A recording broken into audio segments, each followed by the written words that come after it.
exciting presentation that we have on deck for you, but we will give it about 2 to 3 more minutes before we begin.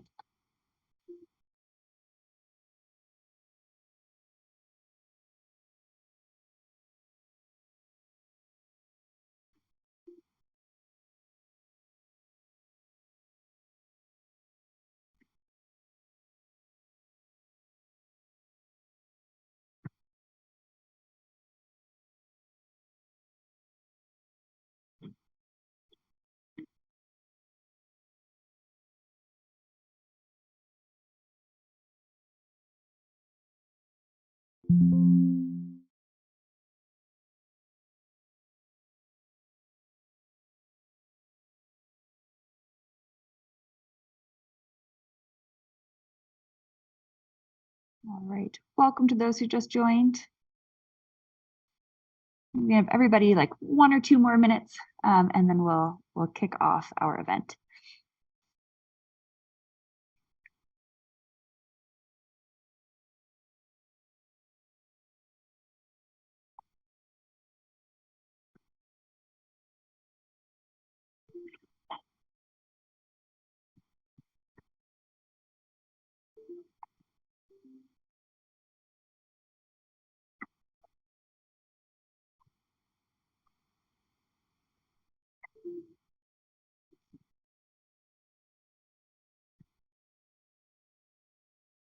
All right. Fantastic. Well, we will just get started then. Wanted to just say a huge welcome to all of you for joining, and thank you for being here. We are so pleased that you're part of our Green Digital Skills community, and are really proud of the community that we're building. So this is the second event in our speaker series this year, and we're just so happy to have Professor oh my goodness, Averanu. I'm going to need both of you to help me with my pronunciation, who will be speaking on sustainability in sport. I'm Molly. I am one of the program managers for the Green Digital Skills program, and I'm going to just kind of lay the groundwork for this event and this talk before passing it over to Theodoros, who's one of our wonderful facilitators of the program, and then we'll get started with the presentation itself. So just a few things with Zoom that we're going to ask for this event to run as smoothly as possible. The first, we are going to ask that you stay muted so that there's not too much background noise. In the interest of our carbon footprint, if you could keep your video off, that would be great. And there will be time at the end for questions. So feel free to use the chat and ask questions as they come up. We do have our facilitators who will be monitoring the chat, but on the whole, there will be time at the end as well to ask any pertinent questions that you might have. Otherwise, we are thrilled that you're here. I am going to start recording as soon as Theodoros starts talking, so this event will be available after today, and feel free to share it with your friends. All right, without further ado, I will turn it over to Theodoros and start recording. Recording in progress. Recording in progress. Okay, thank you very much, Molly. My name is Theodoros Davidopoulos, and my background is in the sports industry. I have worked as a sports marketing specialist for more than 15 years in Greek and multinational companies. Here in Greece, currently, as you said, I'm the facilitator of INCOS Academy Green Digital Skills Certificate Program, and here in Greece, of course. And I believe that every job now in the near future needs a connection with sustainability. So I'm very happy today because our session connects the sports industry and the sustainability. So I'm sure that we will explore today many interesting topics together. So let's see about some numbers about the sports industry and to see how big it is how big industry is in numbers and in billions.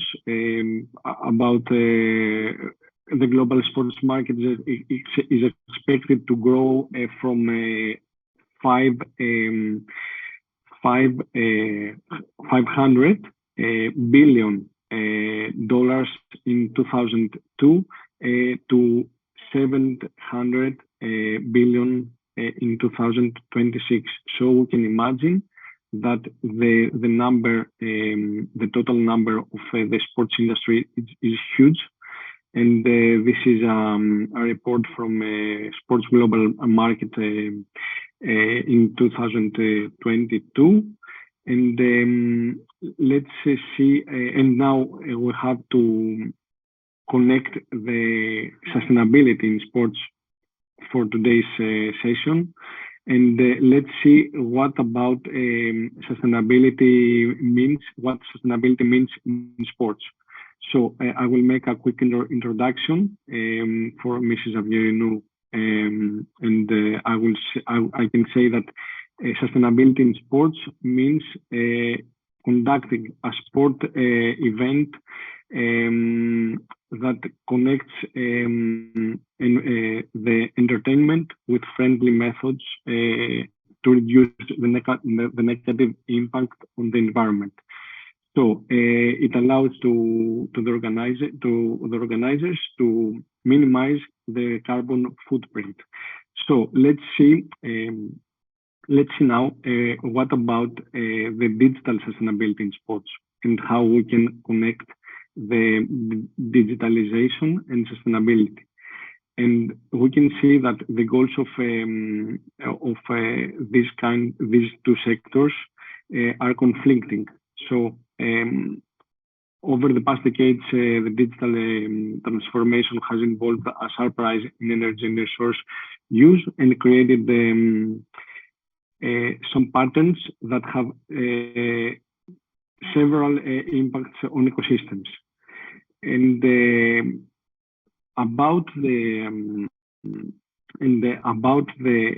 nowadays we have we have a new methods or a new sports like esports in sports industry. So we have new digital assets, and we can say that the use of digital assets such as NFTs, fan tokens, blockchain tickets are involving in sports. So we can see we have a new era in sports because of the digital of digitalization. And that's why we can say sustainability in sports and in digital sports nowadays is very important. And we can see how many green jobs probably, and not probably, for sure, we will have in the next few years. So many sports organizations across the world are working with partners, with the sponsors or other companies to build markets in these areas. And we have more reasons to believe that we can say that sustainability in sports is very, very important. So Mrs. Avgerinu today is our expert. She will present her presentation with the title Sustainability in Sports. And I have to say that I have Mrs. Avgerinu in the university. She's a great speaker. She's a great professor. She's a great, she's a professor in Department of Sports Organization and Management at the University of Peloponnese in Sparta, here in Greece. And she teaches sports economics, microeconomics, and sports finance and management for NGOs. So I would like to thank you, and I will introduce you, Mrs. Avgerinu, who will be the main speaker today in our session. Mrs. Avgerinu. Hello, thank you, Doris. Hello to everyone this evening, this afternoon, actually, for some of you. And I would first like to say that I had a little misfortune last night. My laptop died on me suddenly. I lost, because I'm not as digitalized as I should have been. This is a green digital skills session, so the digital skills are really important. Anyway, I'm partly digitalized, so I have lost all my material. Haven't been able to retrieve it yet, so I produced this presentation in the last couple of hours. So it's not as I planned it to be. I will speak really generally off my head with a few slides. I will try to give you some interesting points and food for thought, but I don't really have a lot of data or material today, and I apologize for that.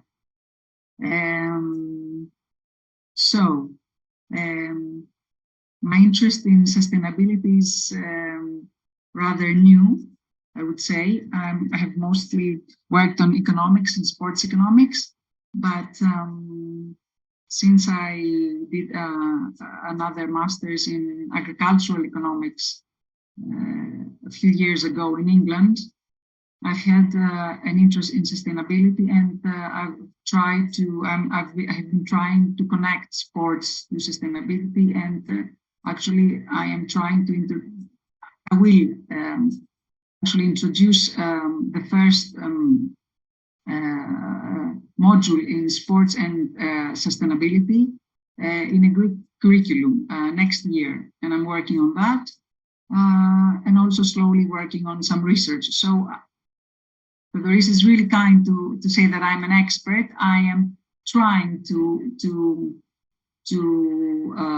broaden and deepen the knowledge we have on this issue and introduce it into a sport management curriculum in Greece with slow but steady steps. So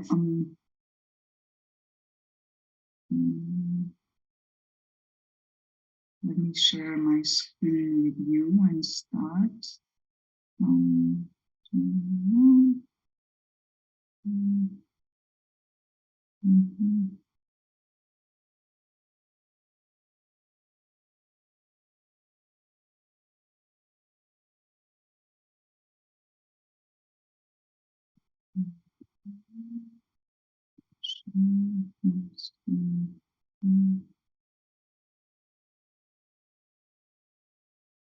Am I sharing efficiently?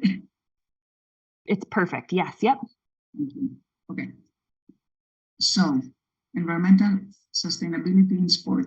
I do not know the knowledge of this audience now on even basic concepts like a carbon footprint, or actually what is sustainability.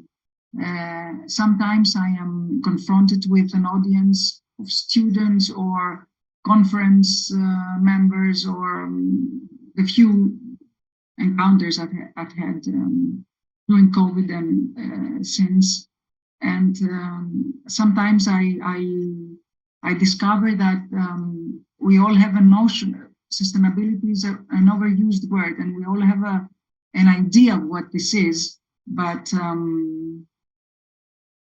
not really. We hear that somebody is trying to reduce their carbon footprint, but we're not so knowledgeable about these things. I will talk about these things today. So some pictures that are not that are presenting the reality of today's world and today's world of sports. I would like to say at the beginning that, of course, the problems that arise from sport and for sport because of the environment are pale in comparison with other problems that the planet faces. Still, sport is a part of our lives, and as unimportant it may seem to many, it has unique powers to address and educate the problem of climate change. So it makes it special among other industries because of its unique powers.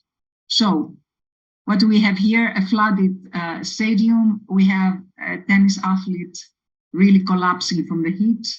Lots of plastic that is flooding waters, and a problem with enough snow, not enough snow on slopes. So, what is climate change and why do we care? What is a carbon footprint? What is sustainable development? And a bidirectional relationship between environment and sport, and a bit of marketing and facilities. So what is climate change? I apologize if all of you are really aware of what climate change is, but my experience is that it's not as clear as we'd like to think. So climate change is the long-term shift in the temperature of the Earth and its weather patterns. The current rise of the mean temperature of the planet by 1.1 degrees right now as we speak, above pre-industrial levels, because it's a comparison between now and the pre-industrial era, is causing melting ice caps, rising sea levels, geographical shifts of biomes, devastating storm activity, floods, but also droughts, wildfires, and heat waves. It leads to depletion of natural resources, destruction of communities and habitats, and forced immigration.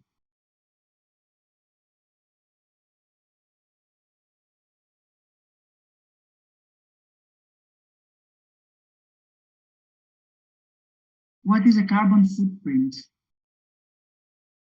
Greenhouse emissions are the main cause of climate change, of global warming, by trapping heat in the atmosphere, leading to the warming of the planet. Mainly carbon dioxide from burning fossil fuels, coal, oil, natural gas, but also animal farming and construction. Actually, construction is a really big factor in greenhouse emissions. Travel too. So what is carbon footprint? Although it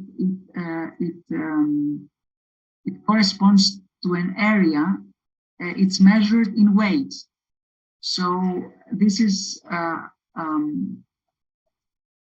how we're using it today. This is connected to its history, the history of the term.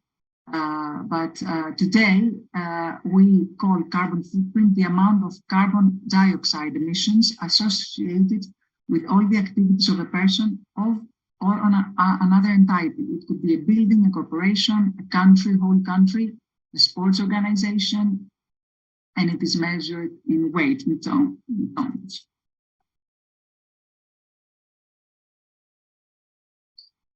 Climate change is one of the most pressing issues of our times, and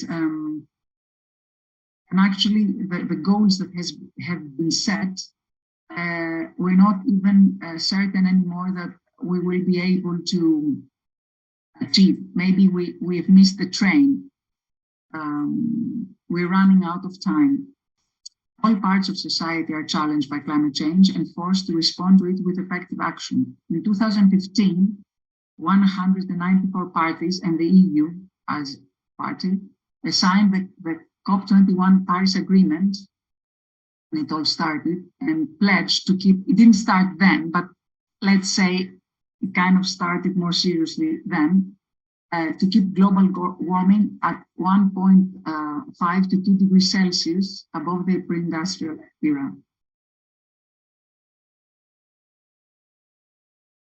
So this is climate change. So what is sustainable development? What is sustainability? Everybody is trying to become sustainable nowadays, is trying to become green. What is that? So sustainable development is development that meets the needs of the present without compromising the ability of future generations to meet their own needs. So we live and thrive today, but we must allow next generation, future generations to live and thrive as well. So simply put, it is development that seeks to balance economic development with social equity and environmental protection. It rests on 3 pillars: the economic, the social, and the environmental one. So in order to have economic profit, you would need to have a viable planet and with acceptable ways of producing this profit and in an equitable way. So this is sustainable. There has been some critique of merging, let's say, the environment with the economic factor. This has been sometimes criticized as a neoclassical way to look at things, that everything should go through profit, even the environment. And on the other hand,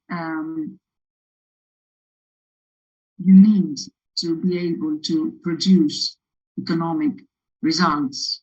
This is what makes the world go round. So some sort of compromises in order to be realistic might be necessary. So these are the 17 sustainable development goals from the United Nations. So sustainability isn't just about the environment. It's many things. So I don't know how aware you are of these 17 goals and all the opportunities they present nowadays for organizations and communities and institutions and countries and international organizations and institutions. So no poverty, zero hunger, good health and well-being, quality education, it all starts there. Gender equality, really, really important. Clean water and sanitation. Maybe we in the Western world or in the developed world are enjoying and things that we think they are settled, but in the developing world, these are still challenges. Affordable and clean energy. We are living the consequences of this problem because of the war and COVID repercussions in the supply chains nowadays with all that's been happening in this area. Decent work and economic growth, industry, innovation and infrastructure, reduced inequalities, sustainable cities and communities, oxygen in the cities, responsible consumption and production, climate action. Here we are, climate action. So it's only one of the 17 sustainable development goals that need to be addressed. Life below water, life on land, peace, justice, and strong institutions and partnerships for the goals.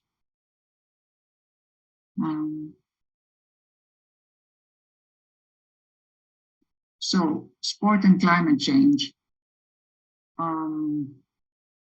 The survival of certain sports and leisure activities depends on the health of the climate. without a healthy climate, everything falls apart.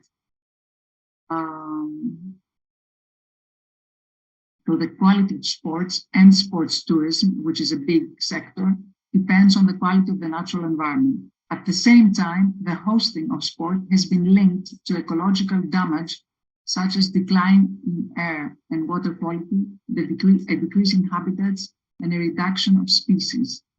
We may not like to think about it, or it's not in our way of thinking and analyzing reality, but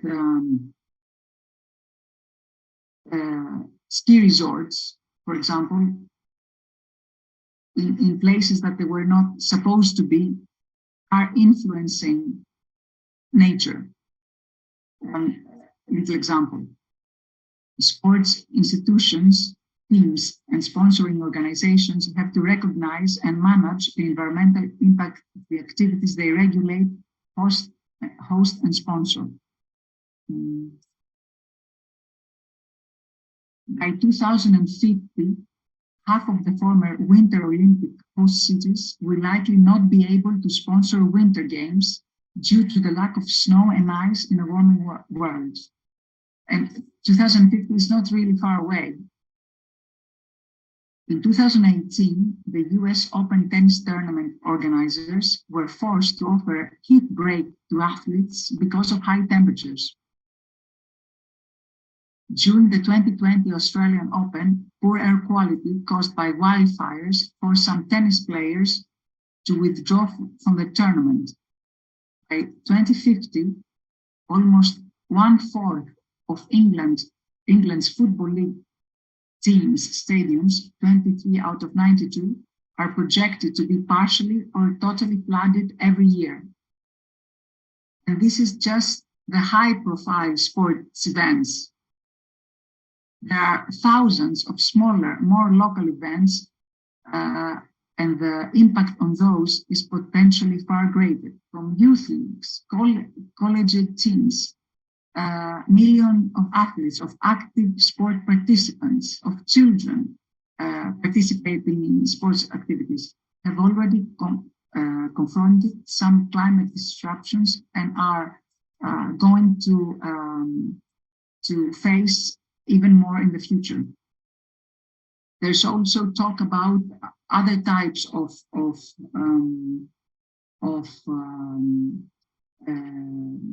effects, that negative effects that will take place in the future. The rising temperatures will cause surfaces in stadia and other athletic facilities, sports facilities, to harden.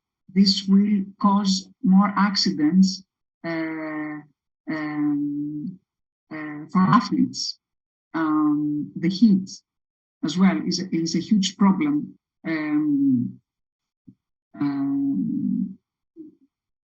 Yes.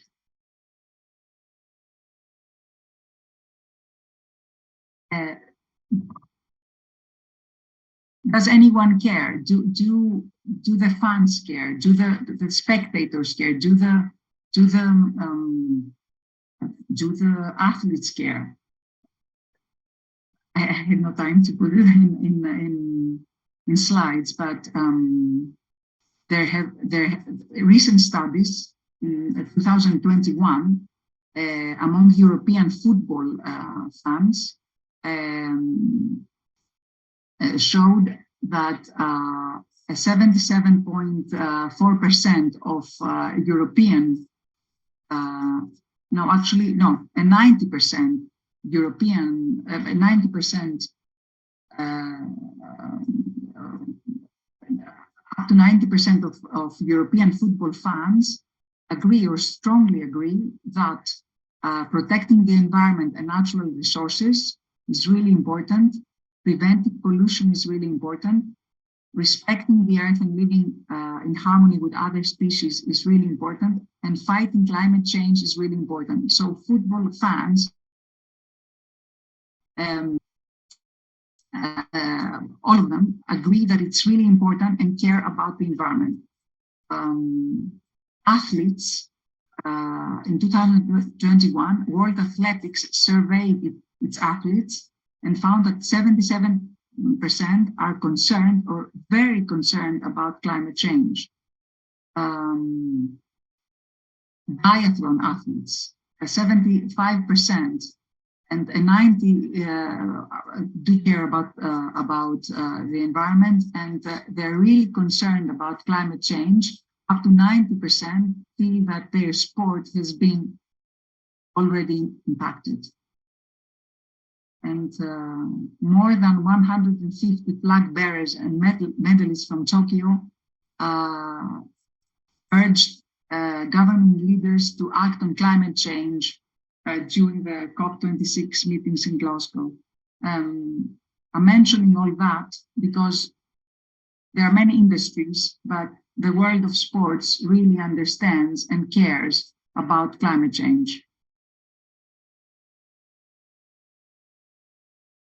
Also, the United Nations recognizes the unique position of sports to address climate change, and by calling it Sports for Climate Action, in 2016, the United Nations invites the sports movement to do its part, setting two main goals: to combat climate change through commitments and partnerships according to verified standards, including measuring, reducing, and reporting greenhouse gas emissions.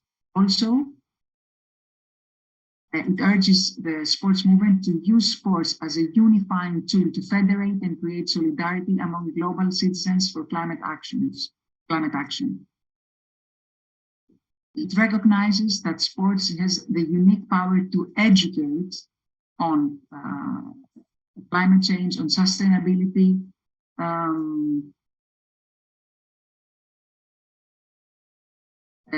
by believing that sport can play a key role in combating climate change and in raise awareness and influence behaviors.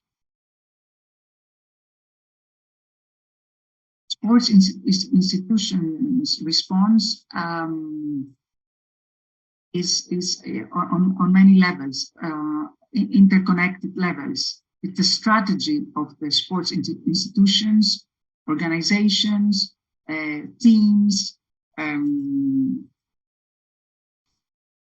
that addresses environmental sustainability on many levels: facilities, the procedures, travel and broadcasting, changes that can be achieved there, programs of offsetting carbon footprint, the marketing area, and communication of the efforts.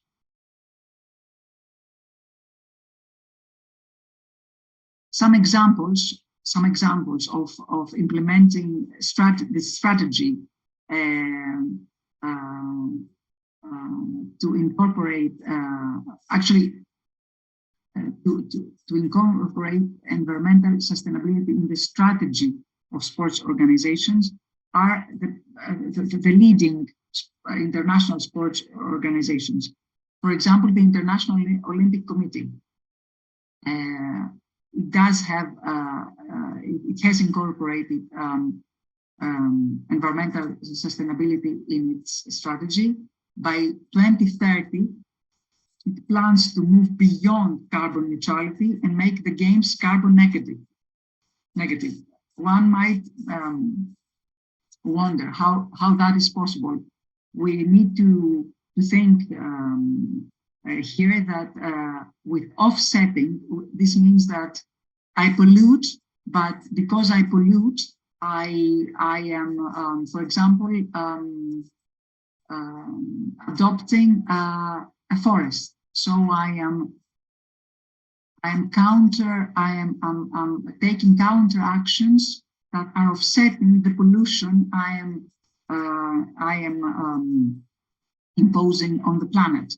So this is how things work nowadays, because not all actions can stop, human actions can stop, but corporations through corporate social responsibility and through corporate environmental responsibility are trying now to counter their actions. So, reduction of both direct and indirect greenhouse gas emissions for operations and events associated with the Olympic movement's activities. Adaptation is a really huge part to the consequences of climate change in the planning of sport facilities and events. Nowadays, we see that adaptation to climate change in all sectors is a huge issue. It's a huge issue for countries as well. We need to be prepared. We need to be prepared and mitigate all these problems that are coming, that are here and are coming. So it's one. Okay, I'll come back to that.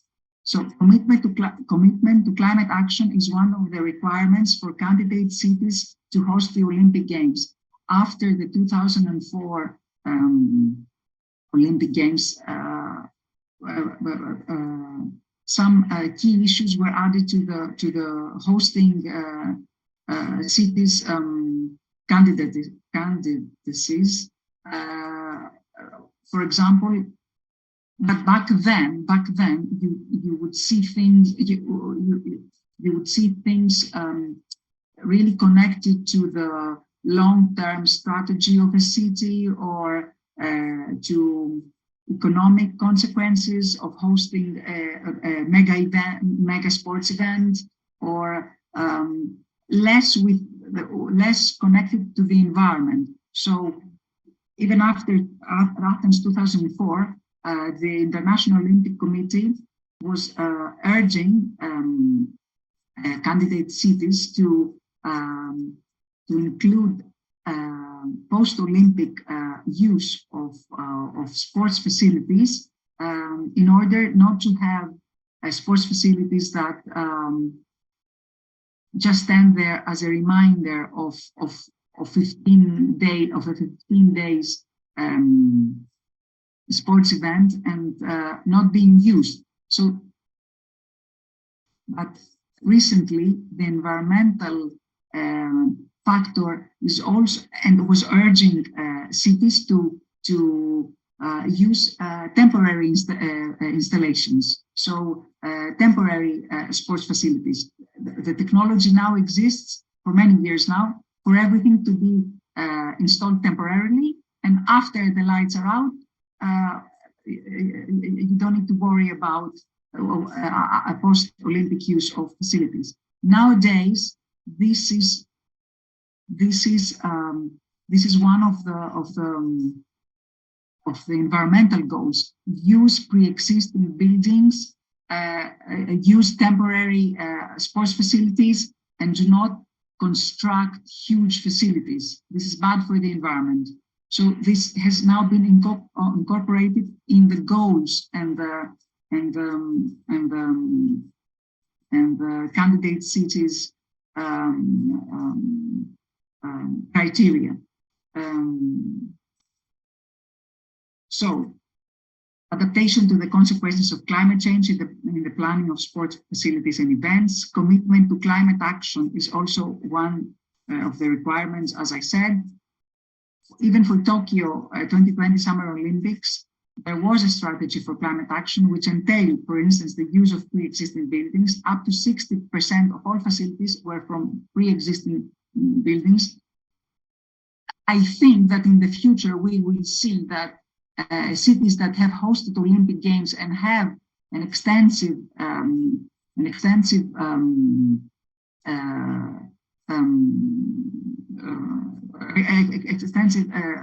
network of sports facilities, they will be preferred to cities that don't have this network and would have to start from the beginning. The use of renewable energy for games and operations, and the enaction of a carbon offset program. And of course, sustainability reporting. Many of you may be working already in marketing. communicating your efforts with with all the stakeholders, with the public is really, really important. You need to do the right thing, but you need to communicate that you're doing the right thing as well. This is half of at least half of the effort.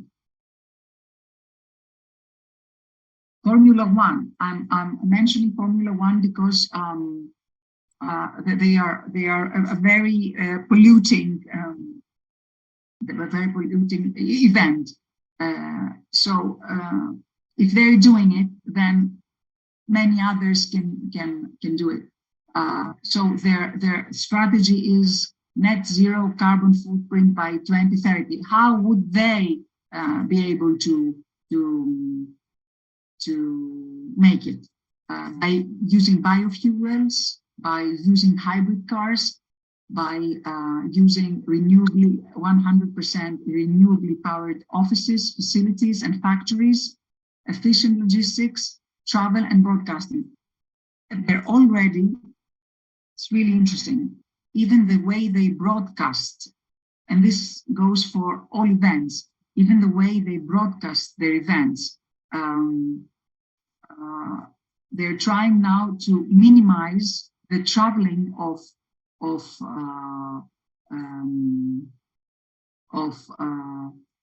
the staff, the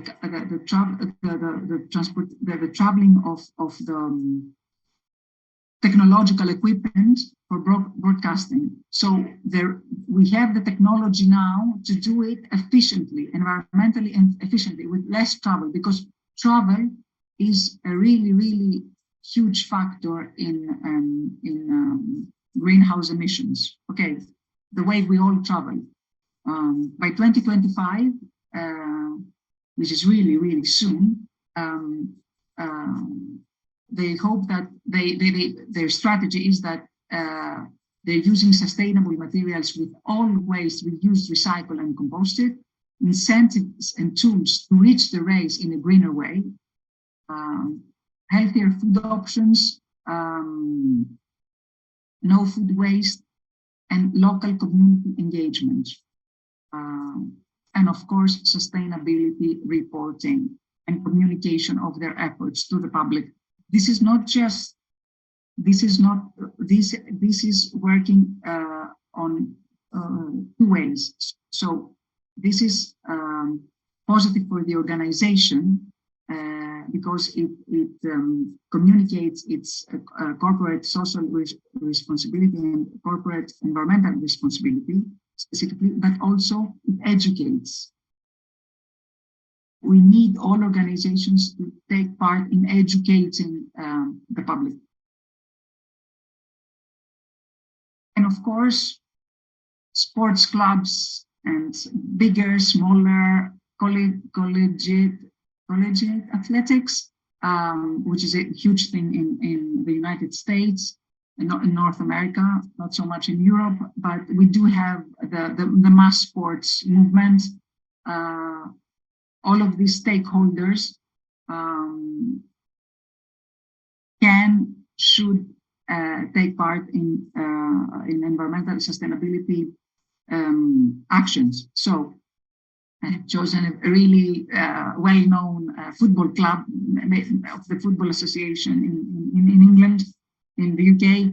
Maybe some of you already know them. So England's Forest Green Rovers Football Club is the world's first UN-certified carbon-free team. It boasts 100% renewable energy and rainwater recycling. And it's building a new carbon-free wooden stadium. The club's park is powered by renewables, solar panels, and wind turbines. Of course, what I'm mentioning now can and is in many cases applied and used in many other sports facilities. Uses natural seaweed-based treatments for the pitch and is maintained by electric mowers and recycled water. All match day food is vegan, so they're not serving a meat burger, but a quinoa burger, and it offsets its remaining carbon footprint. Of course, it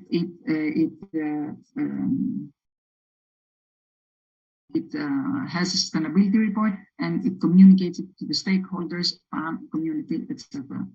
Which means that it should be on the it is, and it should be on the sports club website. So in sports facility management, what do we need? We need good design of new facilities, facility improvements, and better long-term management in the day-to-day operation. It starts from the development of a vision for sustainability shared between customer and design team. A useful checklist. This is taken from Sports for England guidelines, among others: client and design vision, transport arrangements, site appraisal and renewable energy, protecting and enhancing biodiversity, lighting, heating, ventilation systems. I'm trying to give you an idea of what it means for sports, and it's not easy. Water conservation measures, construction elements, waste management, recycling, reusing, composting, longer-term management practices, among others.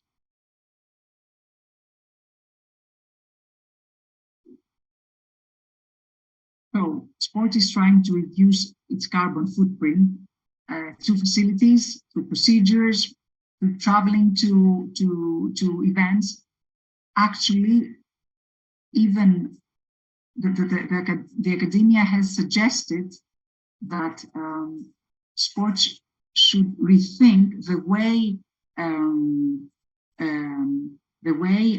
a league and league games are organized.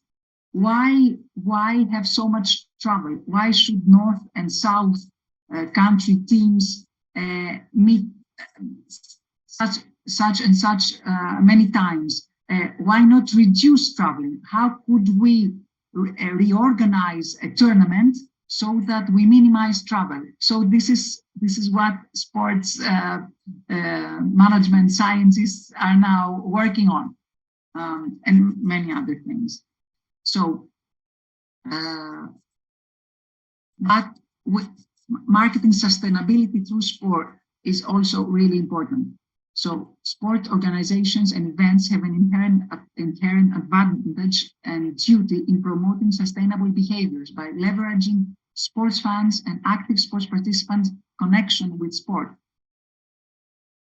First of all, intuitively, you are already thinking about that, but research shows that physical activity in nature increases sports participants' environmental awareness and sustainable behavior intentions. So sports and sports events can use the connection to nature to increase awareness and modify behaviors. Research on sustainability campaigns of sports events shows that attitudes about a campaign predict intentions to act in a sustainable manner. But intentions, we have to understand, are also influenced by external constraints and past sustainable behavior. So maybe sports is able to educate, but we all have constraints. From a marketing point of view, fans need to view a credible sport organization that cares for the environment in order to listen to its pro-environmental message. Fans are able to understand if an organization means it. Only if the message is successful and it's internalized by the fans, then they support the team's initiative and behave more pro-environmentally at home. We know from research that there is an action gap, knowledge action gap in sustainable behavior. So maybe I know what I need to do, but that doesn't mean that I will do it. Research shows that it's easier to recycle. This is considered a low-cost action behavior, but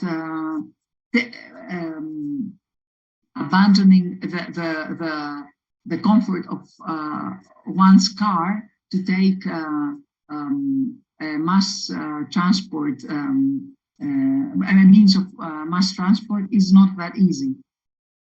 or buying organic is easier than traveling by the metro or the bus.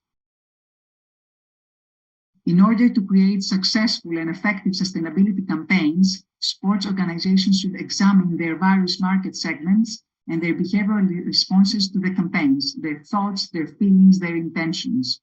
And so plan and strategize around their real segments.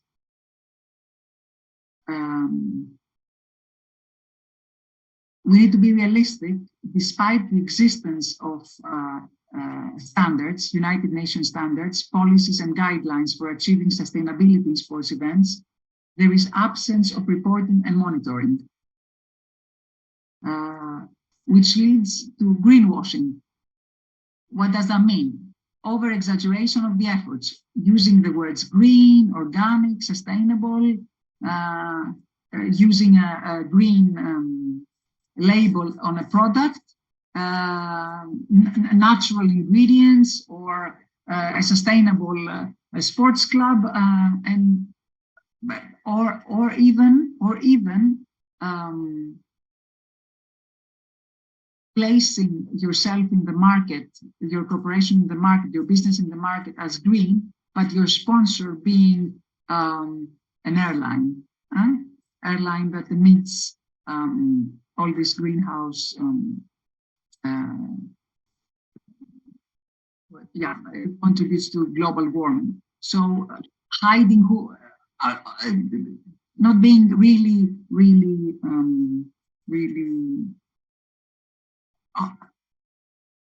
not communicate the whole picture, I would say. Barriers to implementing sustainable building features and infrastructures are, among others, there's a problem here, are among other reasons for the low acceptance from management, and also the high initial costs are a problem too. So corporations know, businesses know, sports businesses know, but there are some barriers.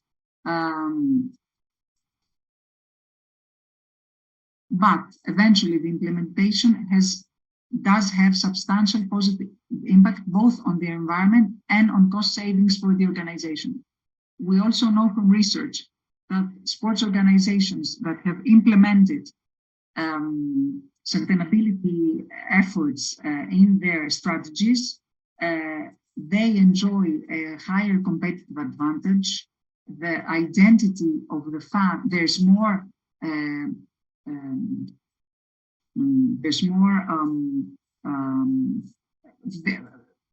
the fans identify more with the team, and they have stronger bonds to the local community and other stakeholders, and to their fans, of course, who are also customers.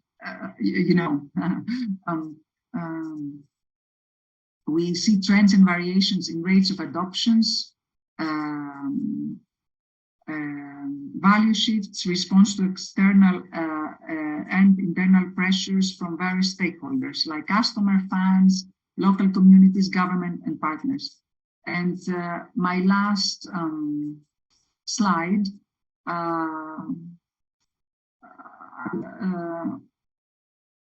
addresses this question: what drives environmental sustainability initiative by sports organizations? It all starts with the regulations. So maybe the UN sets high goals, but what does each country do? What do sports institutions do, and how do they impose or bring on change? You need regulations.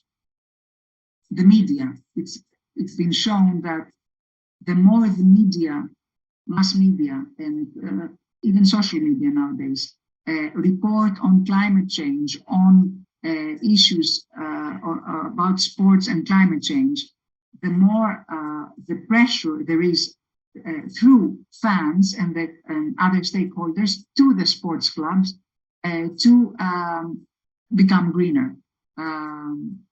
Associations, NGOs that do exactly that, support and help sports clubs and and other key players in the sports movement to become green. You don't have to do everything on your own. Maybe you're a manager in a sports organization and you don't know where to start.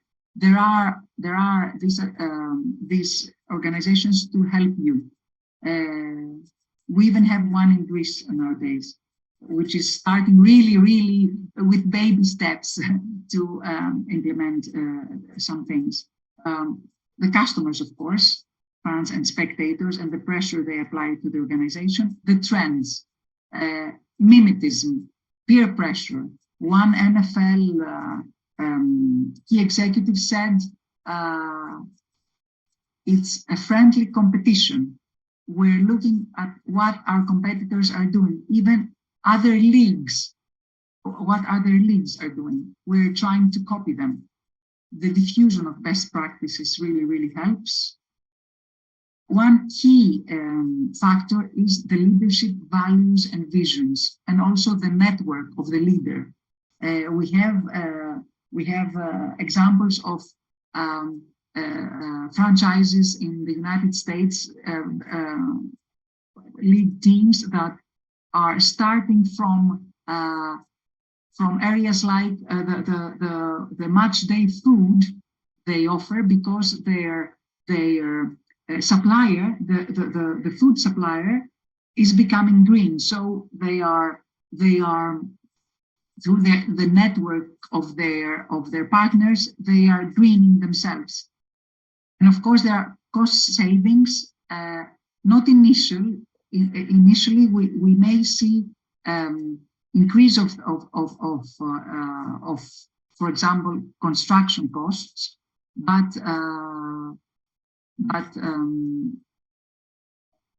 even local governments and state governments in the United States believe that, because they fund in the United States, we have the public funding of sports facilities in many cases. They believe that it's worth it to invest in greener facilities, even if the initial costs are higher. And lastly, last but not least, we need environmental impact assessments. So you need to know what your organization is emitting, how you're doing, and improve. That's all. Thank you.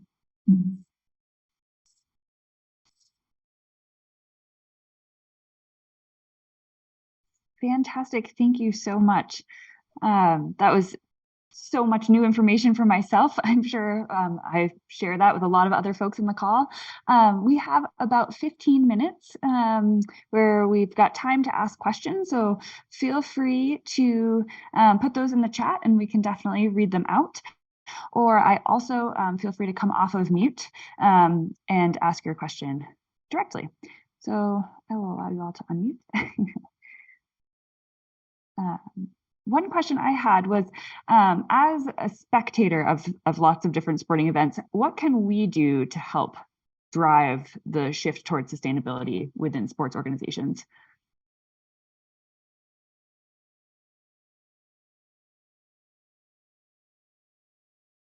Okay. First of all, the easiest thing that a spectator would do is reach the event or the sports facility in a more sustainable way. So using greener transport media, mass transportation media, carpooling. The worst thing to do is just go to a stadium, one person in their own private car. But then waste management in the facility. In order for a spectator to do that, the facility must have the recycling bins, the infrastructure should be there, so that or greener food. locally sourced food, better options, bring your own flask and not use a plastic bottle by there, but then the facility should have fresh water for everyone to fill in there. There are things that should be done, but these are the easiest, the low cost, and also one very important thing from spectators and fans is pressurize the team, the sports club for more greener options, to do more, to facilitate pro-environmental behaviors. This social pressure, yes. Fantastic. Thank you. And I think we had another question in the chat is, green jobs are going to be dominating in the coming years. Can you describe to us some green jobs that might be available in the sports industry? Yes. Every organization now and definitely in the future, because accreditations of all, is it the right word? Accreditation? Yes, accreditation. Yeah. So of all sports organizations will be necessary in order to take part in league games and mega sports events, and so in order to do that, all organizations will have to formulate a strategy and implement a strategy. There will be a major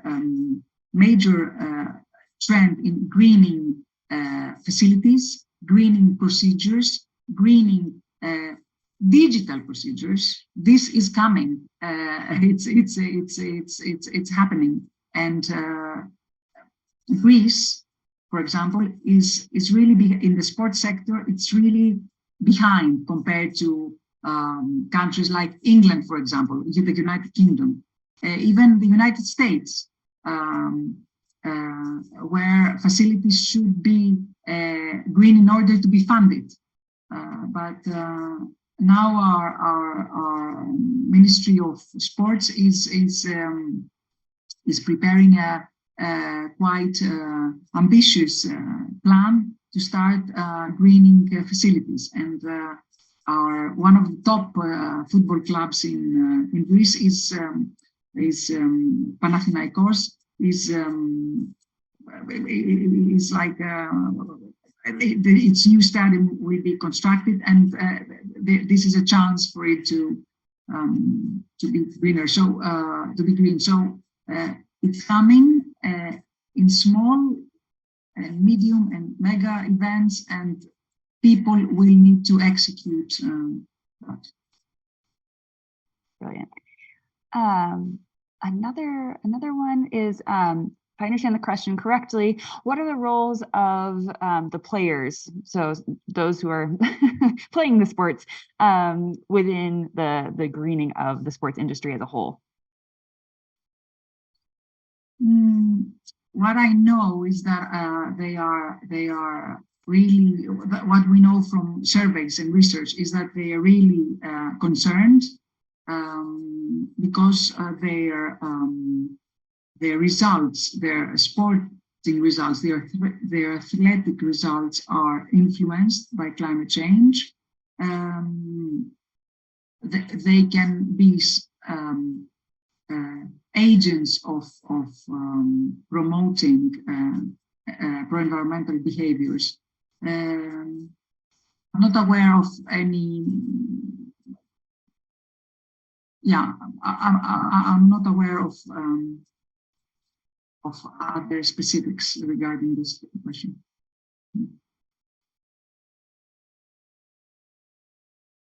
Yeah, absolutely. I see a hand raised. Go for it. Molly, I'd just like to put in a suggestion here basis the knowledge that I have. So the FA in England has this opportunity for clubs to interact with the local communities on initiatives like food banks.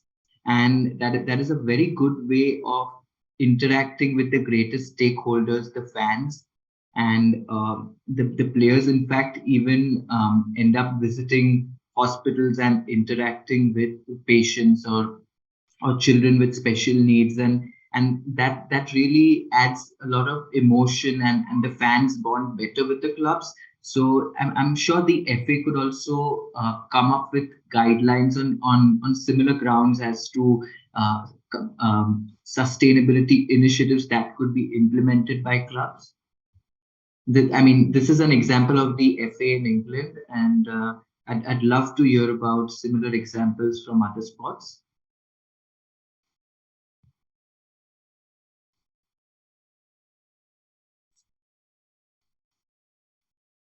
Fantastic. Thank you. And do you have any other examples like that in other sports arenas? Well, I'd love to hear that. Yeah. I don't know of any, but here's just a link that I'm posting about the club that I follow and how they were blasted by an environmental group for taking a short haul flight instead of avoiding a train or a bus journey. Oh, fantastic. Perfect. Thank you. And I will say the power of the Green Digital Skills community at work. That's wonderful. Thank you.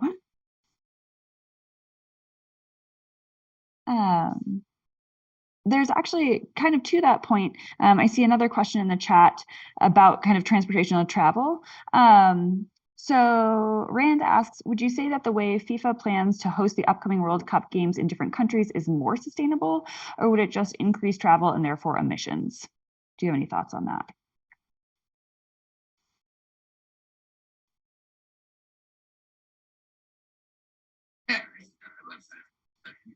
Yeah, to me, you're asking me. Yes, I would expect FIFA and other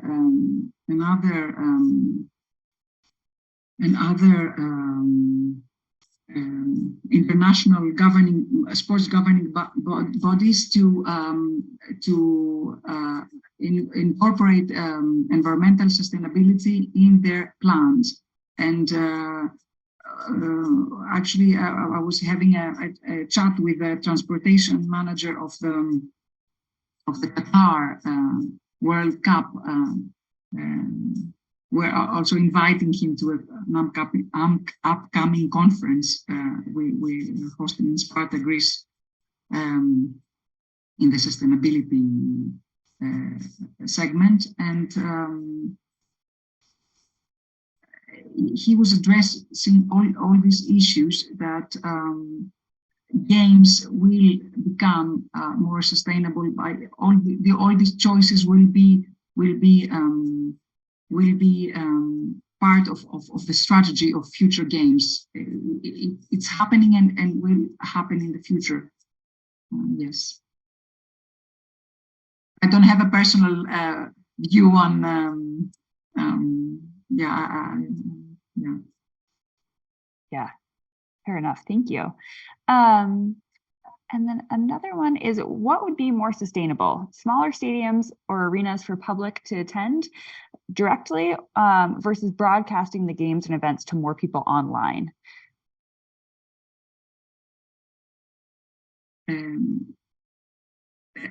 Traveling is causing greenhouse emissions, and it's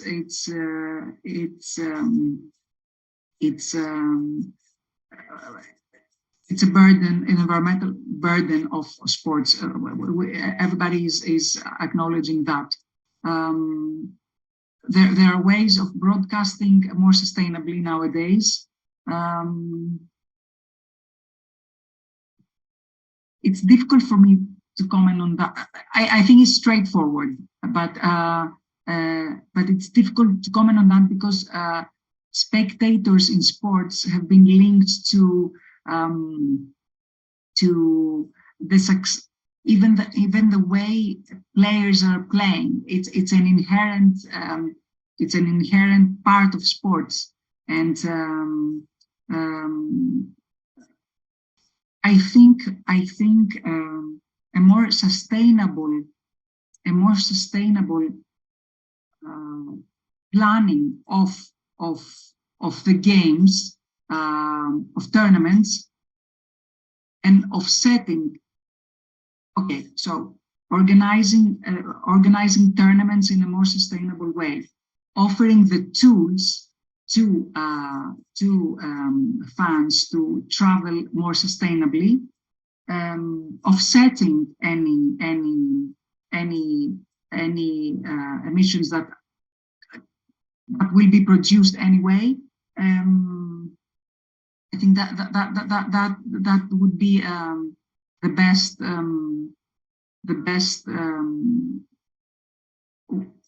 best way to have both the joy of attending a sports event, but in a more sustainable way. I wouldn't say just play with closed stadia like it was with COVID, everybody staying at home and players on their own. I'm not an advocate of that. I want to be realistic, and I think it's important to address all these issues in realistic ways.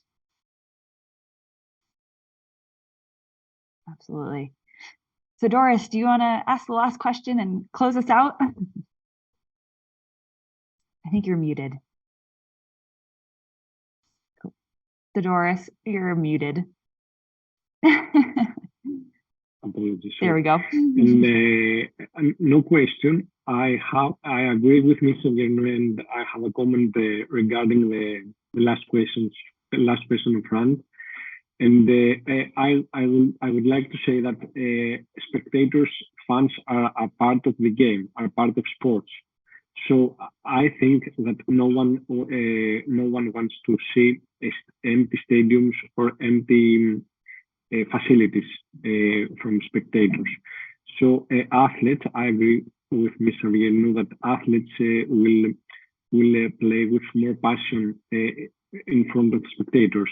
So the best way, and as Mr. Guerno said, is to have more stadiums, sustainable stadiums, and the sustainable behavior of the spectators. And of course, we can be in digital way. We can have a responsible behavior for broadcasting, and with more sustainable ways. I think this is the best way to see the sports events and the sports industry in general. And I would like to say that the sports sponsors have to change their way of the sponsorships in the next year, and to see the sponsorships in a more sustainable way, and to act more responsibly. And no questions. That's my last comment for the last question, because it was very, very, very good, really good. Thank you. Fantastic. Well, I think we are just about up on time. So I want to say just a huge thank you for sharing your knowledge with us. And also, I would have not known that your computer had crashed yesterday had you not shared that with us. It was brilliant. For those who are interested, would love to take a really quick picture of all of us here today. So if you feel like taking your camera or turning your camera on, please go for it, and I'll take a really quick screenshot. Otherwise, in terms of kind of next steps, this presentation and this recording will go out to everybody who was here, as well as get posted on our Slack channels, so you'll be able to find it all there. But in general, we're so pleased that you joined us, and please keep an eye out for the next session happening in March. Okay, on the count of 3, everybody smile and wave or something. 1, 2, 3, yay, perfect, thank you all. And have a wonderful rest of your day or your evening or wherever it is that you're calling in from, and thank you so much for joining. Thank you, everyone. Thank you very much. See you.